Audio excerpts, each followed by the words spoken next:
Ladies and gentlemen, welcome back to Too Many Games. Today we continue on in our video series on Epic Armageddon, and we are looking at aerospace aircraft. Yes, that's right, after so long it's finally here. Thanks for your patience. Many apologies for taking so long to get this out. Life just happens. Today we'll look at the aerospace aspect of the game, beginning with aircraft, and in the next video I release, which will hopefully be quicker than this video, we'll handle the actual spacecraft. If you're interested in Epic Armageddon, then I suggest that you have a look at the other videos that I've released in the series to learn more about the game. So let's have a look today. So we're going to have a look at the Aerospace Operations side of Epic Armageddon, which is a more complex part of the game, but adds just another element that you'll probably be interested in adding to your games as you progress through, your experiences with Epic Armageddon. The aerospace units are different to all the other Epic units. They don't just function like your regular ground-based units. These vehicles are so fast and so big that they operate differently. For example, the aircraft will fly on and off the board in a single turn. They'll bring their weapons to attack anywhere on the board because being aircraft or spacecraft, there's nowhere to really hide from them.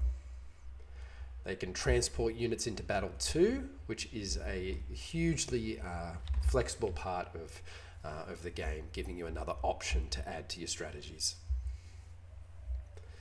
As I said, these are advanced rules, and it's recommended that you get to know how to play Epic a bit more than just the beginner level before you add these in.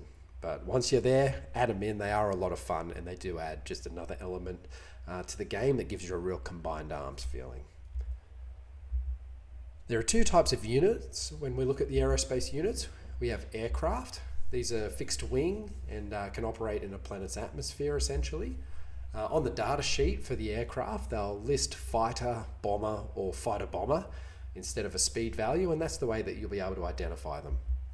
You also have spacecraft. And these are huge ships that operate in low orbit, and we'll have a look at them more in the next episode. So your aerospace formations. They are similar, but different to regular formations. They can receive blast markers like other formations, but they can't be broken or suppressed. They cannot be assaulted or lend support to an assault, and they cannot be used to claim crossfire. So there's some limitations in them. Once they land, if they land, all these rules apply as normal. So a landed aircraft could be broken, could lend support, and could be used for crossfire. But when they're just flying around, they can't actually do that. So your aircraft, they don't set up on the board with your other units, but you keep them off to the side. Basically, just keep them back at base, waiting to join the battle. They can set up when they take an action and pass a test successfully, and an aircraft transporting units can be set up with these units on the board when they arrive on the board.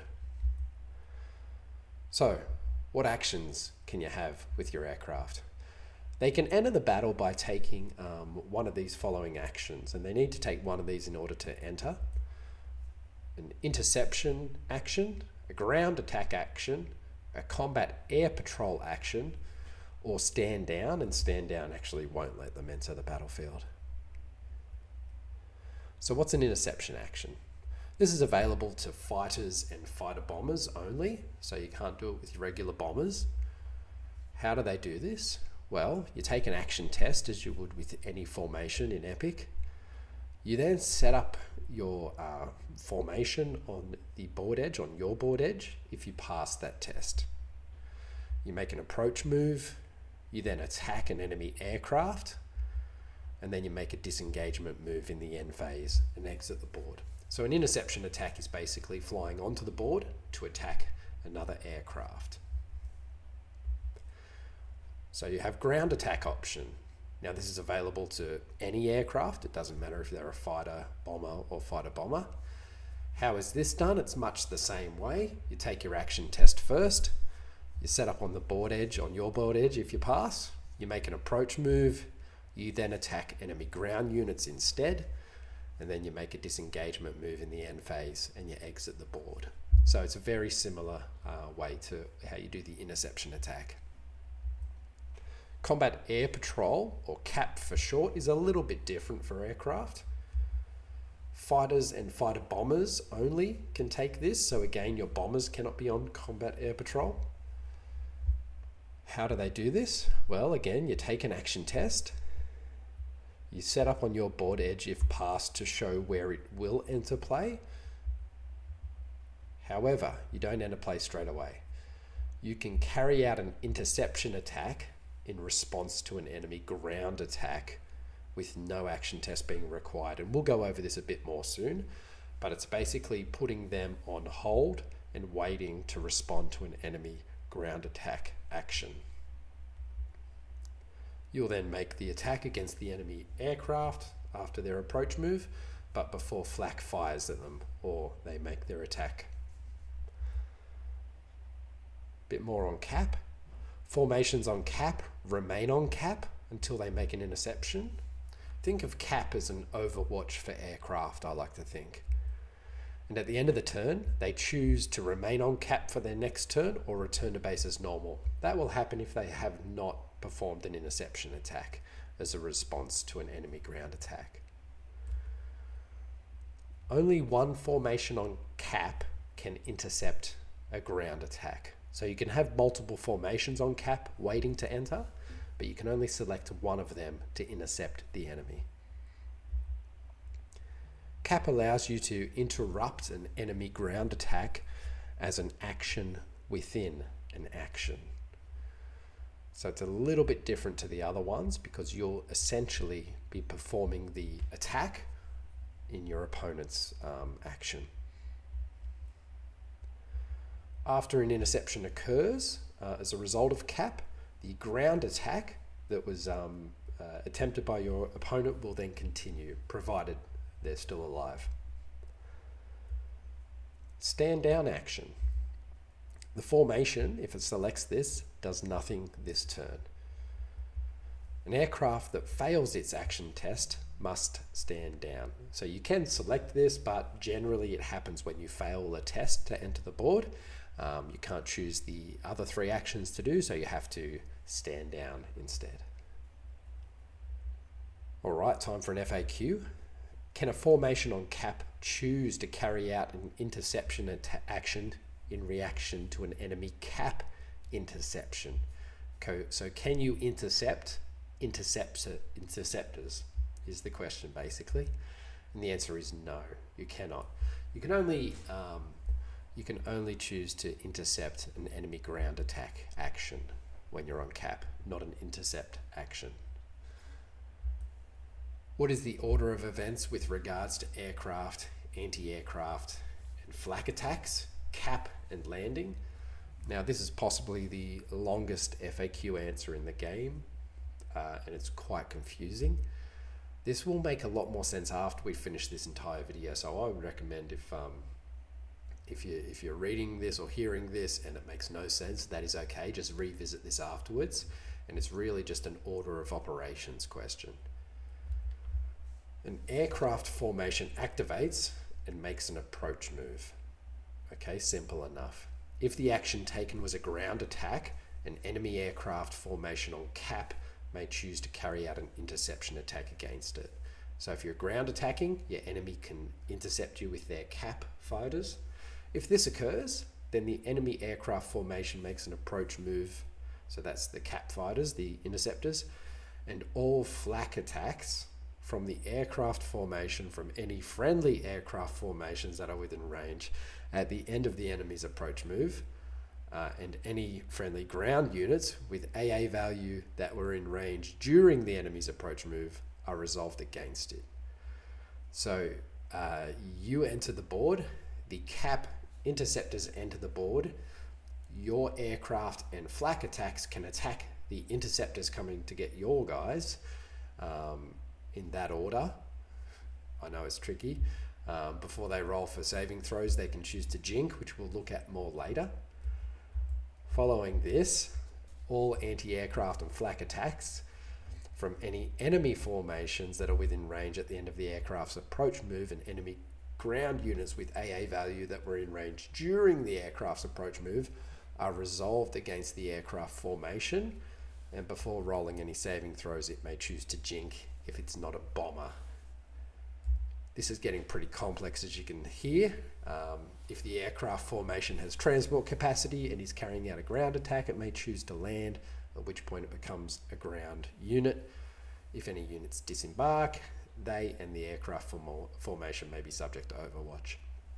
So again, we're not going to stop on this. It's just something that you'd have to do when you get more complex. When you're doing a bombing run, say, the enemy interceptors will come in, you'll flak those interceptors and any other flak will then go against your bombers, and then your bombers will be able to do their attack. So there's a lot that can happen in that, and it does come up, but I would say revisit this when it comes up.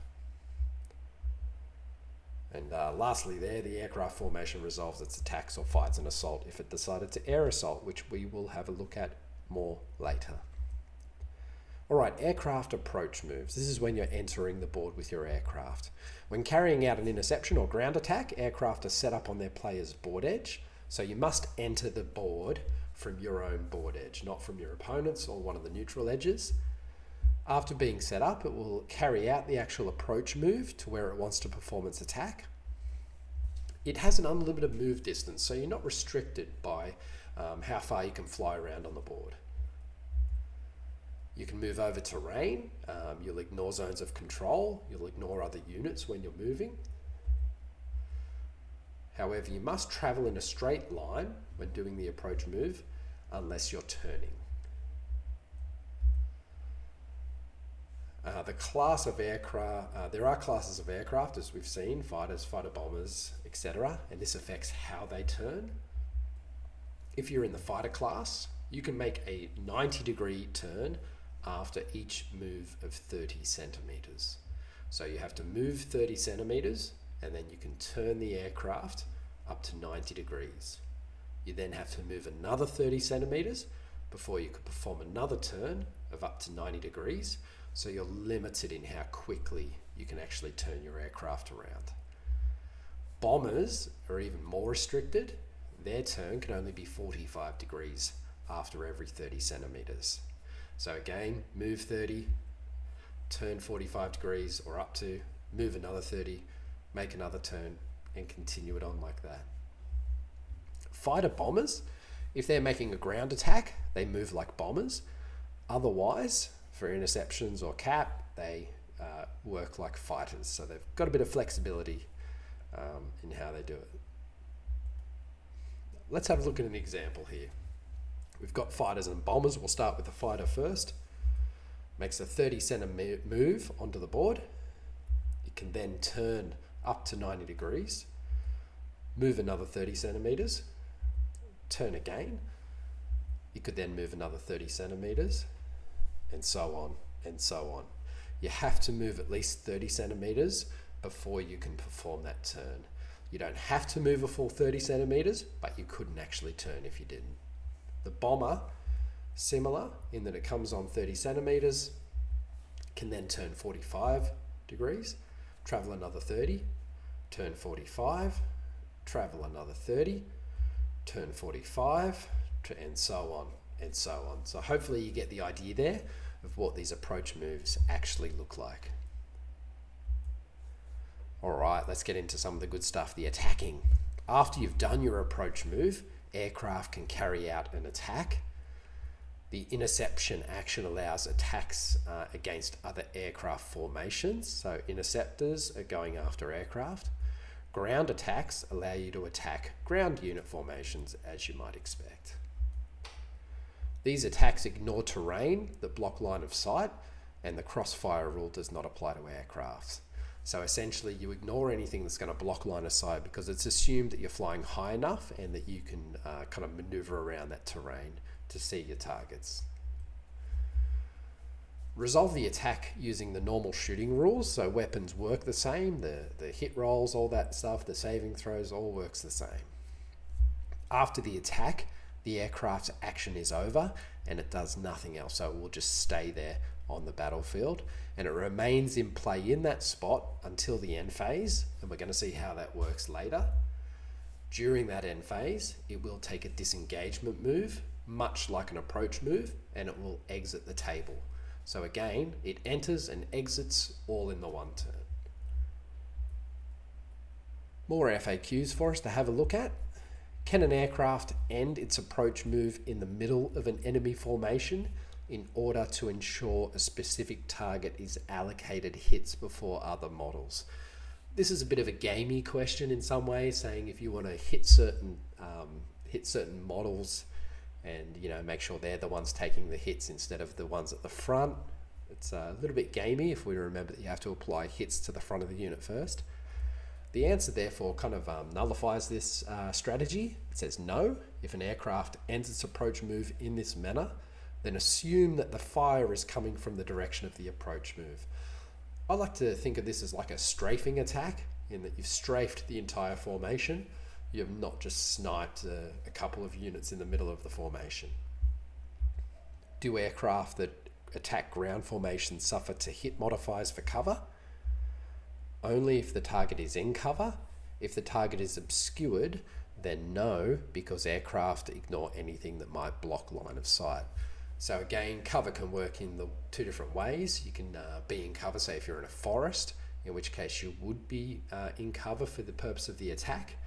But if there was a building blocking you or obscuring you from the aircraft a bit, it would not provide cover, because remember, they ignore that. All right, anti-aircraft attacks. How do we take these things down?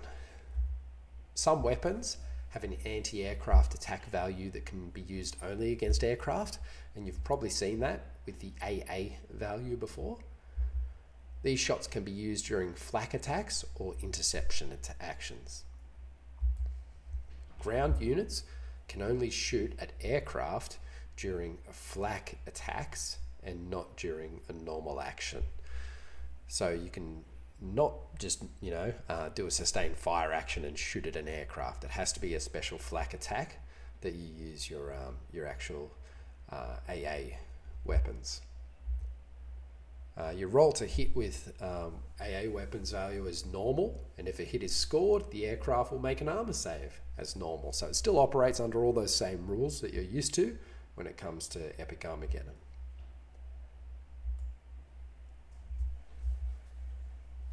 Crossfire rules do not apply to aircraft. Okay, so you can't claim that crossfire with aircraft, either when they're shooting or when you're shooting and trying to use them in the crossfire. And aircraft that are carrying out cap or an intercept action may add +1 to all their hit rolls. So any AA values that an aircraft has are actually slightly better when you're carrying out cap and interception. So that's pretty good there. Fighters and fighter bombers can jink when they are making a saving throw, and we read this before just a little bit. So you can declare that you're going to jink when you've been hit. All aircraft in the formation must jink or not at all, so you can't jink with a couple. All of them have to jink. And if they do jink, they'll receive a 4+ saving throw in place of their normal armor save when they jink. Why does it apply to all of them and not just some, this jink? It's because the formation loses their ability to attack that turn if it hasn't already. If it has attacked already, this doesn't really matter too much.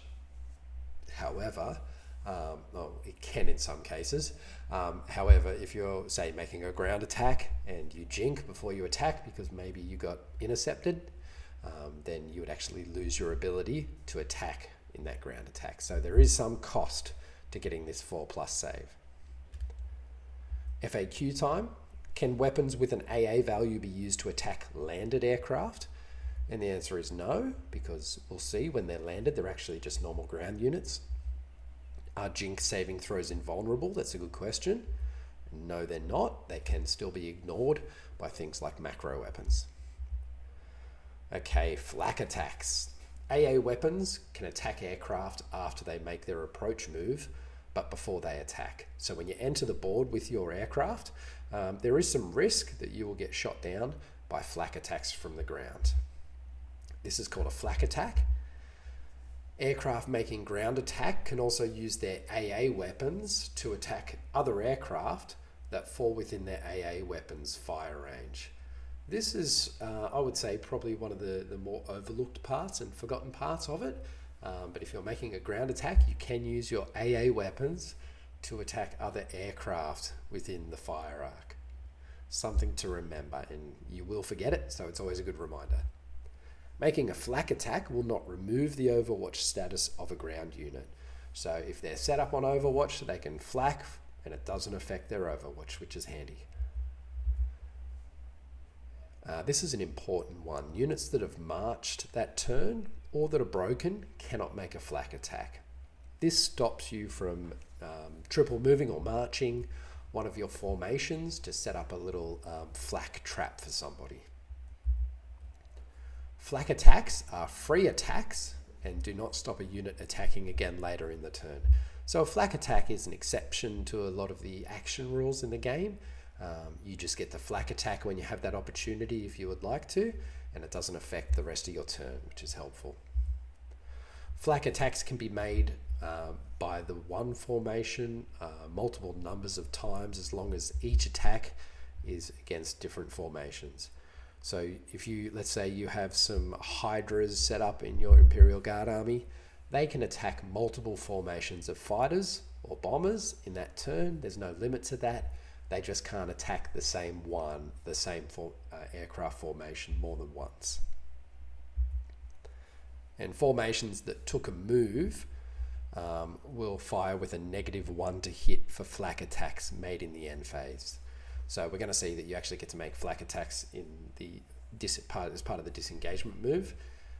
If you've moved that turn, perhaps to set up a bit of a flak trap, you suffer that -1 to hit as a result. No line of fire is needed for a flak attack, as it's assumed that aircraft are flying high enough to be seen. This is kind of how aircraft can see you without any terrain obscuring it. The reverse is true for flak attacks, which is good. And you make flak attacks one unit at a time in any order.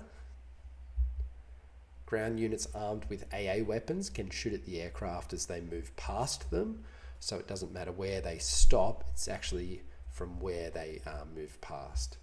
So along that approach move generally. You make a flak attack against any formation that came within weapon range during their movement, both approach move and disengagement. Approach or disengagement move, even if out of range when attack made. So if they do an approach move to you and they finish up their move, you're out of range of them, that is fine as long as that approach move or the disengagement move was in range, you can still do the attack.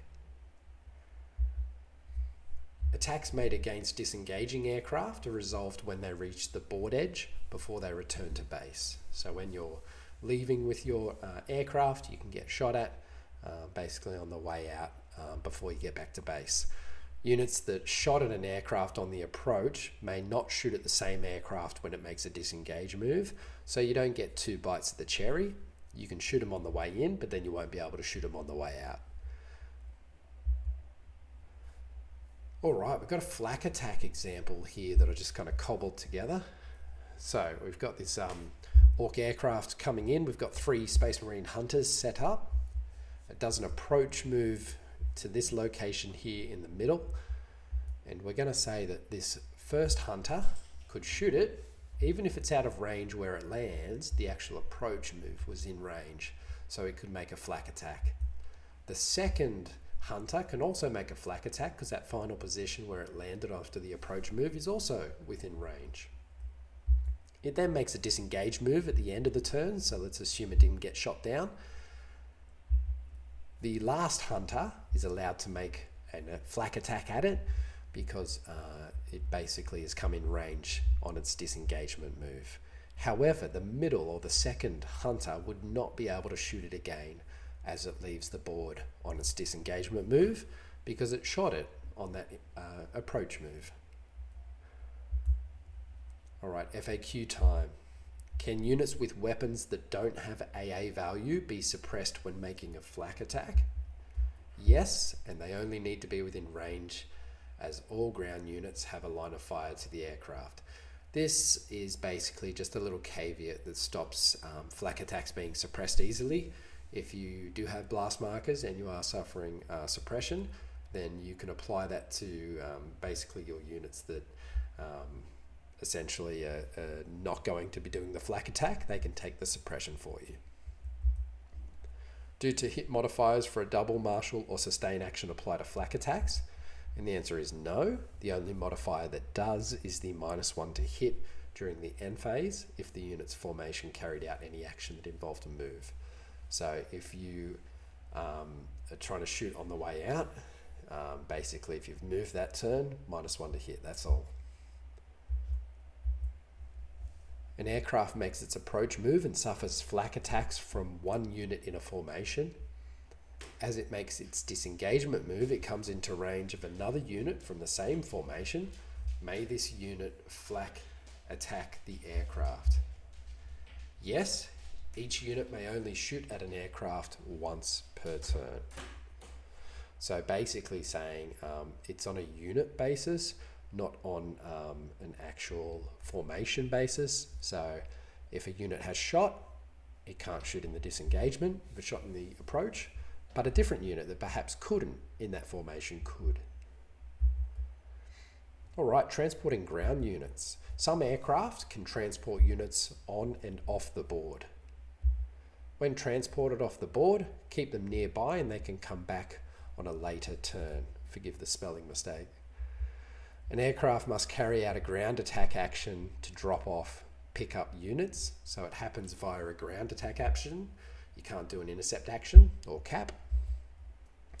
They're treated like war engines for who they can transport. So they can only transport units from another formation if they can all fit inside the aircraft. If the aircraft is destroyed, then every unit on board is destroyed. And that's something to consider when you're transporting your very expensive assault unit, say, inside an aircraft. If it gets shot down by flak or by interceptors, you lose everything. Drop off and pick up can be done via two methods: landing or by making an air assault. Landing first, you make an approach move, you survive any flak attacks, and then you land. If you get shot down by the flak attacks or an intercept, then you're just taken off the board and everything inside is destroyed. Units being transported inside the aircraft are then placed within 5 centimeters of the aircraft to kind of show that they've disembarked. 15 centimeters for skimmers and for jump pack units apply, so they can get a bit of extra distance, making them good at kind of carrying the assault on, as we'll see soon. Alternatively, friendly units within 5 centimeters can be picked up. So you can turn up, land in order to pick up friendly units. After landing, the aircraft and any disembarked units can shoot as long as they're all shooting at the same enemy formation. So they're actually taking an action together essentially, which means that they'll disembark. They won't be able to do anything for the rest of the turn, but they can shoot aircraft and the formation, provided they all target the same thing. Let's have a look at an example here. Although I've called it a flak attack example, so I've left that there, my apologies. This is actually a landing example. The aircraft coming in moves, disembarks. So in this case, we've disembarked the Orc units here. They all then shoot, just like the actual aircraft as well. All shoot at the Lehman Russ tanks here. Nice and simple, nothing too hard to it. Let's have a look at more about this landed aircraft, because when it lands, it's a little bit different to when it's actually just flying around and doing perhaps interception or ground attacks. It counts as a ground unit with a speed of 0, so you can't move it anywhere. And it actually, remember, that all those rules that it couldn't actually have, that we mentioned at the start, it's now applies to them just like a regular ground unit. It cannot carry out an action on the turn that it lands. So it comes in, it lands, it stays where it is. If it loses an assault, it is automatically destroyed, so this makes them quite vulnerable to being assaulted, as you might expect. And they may make a disengagement move and exit the table in the end phase of any turn, including the turn it landed on. So you can come in, land, disembark your troops, and then fly off at the end of the turn. Or stay on and fly off at the end of a future turn. Alright, an air assault. This is the same as landing, but aircraft and disembarked units perform an assault instead of shooting. So you still disembark in the same way as landing, but you actually initiate an assault. Aircraft and the units can enter enemy zones of control when doing this, so you can actually go into base contact when you get out. And remember, you've got your jump pack units and skimmers that can go up to 15 centimeters away, so there's a bit of flexibility there. The aircraft and the units are treated as a single formation in the assault. However, if the assault is lost, remember the aircraft is automatically destroyed now, but those disembarked units would just flee as you normally would after losing an assault. Let's do another example. So this is of an air assault. The Orc plane is coming in. It basically comes down to do the assault. It drops out, let's say, these dreadnoughts. They would be within 5 centimeters, obviously not shown to scale. 2 of them have gone inside the zones of control of the Lehman Russes, as you can see, with the third behind. We would then do an assault, basically with the Lehman Russes. So all your normal assault rules apply to that, but you basically can land your troops straight into assault and initiate that. And it can be a really, really fun thing to do. It can be fairly decisive if you can pull that off well. All right, FAQ time. Can aircraft without a transport capacity land? And the answer is no. So if you've got your little Imperial interceptors, they can't just go and land on the ground. You actually have to be a transport to be able to do that. If a landed aircraft is destroyed while carrying ground units, are they lost with it? No. Resolve this as per 1.7.5. So no, you're not just destroyed inside. If you're inside when you're flying, you are destroyed automatically. Can units that have a special ability that allow them to enter play use it if an aircraft transports them off board? No, they may only enter play again via disembarking from the landed aircraft. So you can't leave the board via an aircraft and then re-enter using different rules. You're on that aircraft. Can a transport aircraft jink and still carry out an air assault? Yes, so long as it doesn't have the bomber maneuver class, because remember, bombers can't jink. Is it possible to air assault into a formation which is completely covered by the zone of control of another formation? You can play it either way, just bring it up in the 5-minute warm-up. So again, something that's not quite explicitly said in the rules. I would say you could, but it just, if you don't allow it to be played that way, you might find situations where you just can't do an assault properly. Is a fearless aircraft that loses an assault automatically destroyed? The answer is no, so fearless overrides the normal rules. Can a unit use its consolidation move to get into an aircraft? Yes, but the aircraft may not make a disengagement move. So again, all interesting corner cases, and very interesting things in that sense. Disengagement moves occur in the end phase of each turn. All aircraft that have not landed must exit the board. And you move the aircraft, just like the approach move, until it reaches a board edge. This is called the disengagement move, and it happens at the beginning of the end phase, before ground formations rally. And it's important to remember that it is before, just because broken units can't flak attack you on the way out. If they then rally, it's too late. FAQ time. If an aircraft has travelled more than 30 centimeters during its approach move and didn't end it with a turn, can it turn immediately when it makes a disengagement move? So can you kind of save that up for the disengagement move? And the answer is no. It still must move at least 30 centimeters before it's allowed to turn. So you're always moving 30 centimeters before you can turn. What happens when a landed aircraft does not make a disengagement move? It rallies in the end phase like a ground formation and has the potential to activate like a ground formation next turn. But remember, it is a speed 0 unit, so you could do something like a sustained fire action, but you couldn't do something where you had to move. Blast markers. Aircraft collect blast markers like other formations, but they work a bit differently.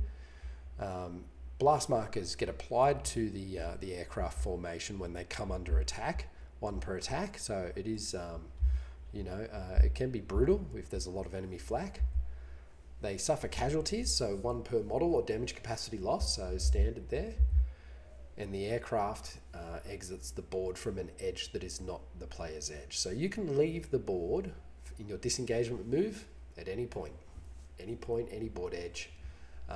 If it's not your board edge, you will get a blast marker for it, which is unfortunate, but sometimes it's safer to do than risking a flak attack.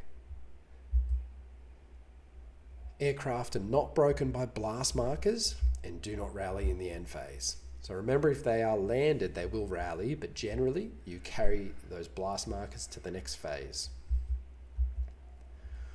So what do they do in that next phase? Well, on the next turn, sorry. Blast markers apply a -1 to the activation roll for the formation for every blast marker that they have. Blast markers are then removed after an activation roll, regardless of success. So if you're carrying 4 blast markers, that'll be a -4 on your activation roll, which would make it quite difficult to activate them. If you pass or you fail, you still clear all those blast markers from the actual formation. If you failed, you'd have to do a stand down move. So activate as normal when you pass, and fail means stand down. Landed aircraft act like regular ground units and affect the aircraft as normal.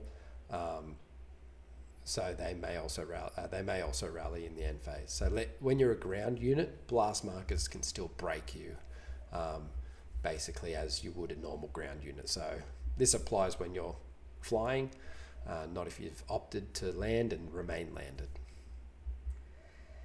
Blast markers are carried off with them if they take off later. So if you are landed and you come under fire and get a couple of blast markers and then you disengage that turn off the board, you'll take your blast markers with you. FAQ time. Do aircraft get a blast marker for failing an activation? No, they do not. You clear all your blast markers after that activation roll.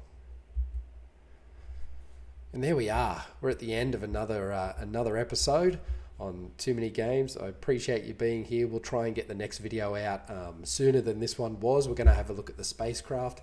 This is quite a complex one. I know there's a lot of FAQs in there that are corner cases or things that come up. I'd recommend having a go with aircraft, maybe just taking a formation for you and a formation for your opponent and just playing it out. And when those situations come up that you don't understand, have a look back at the FAQs at that point, because you won't remember a lot of this stuff because they are corner cases. Anyway, thanks for being with us today, and keep your eyes open for another video coming soon, hopefully.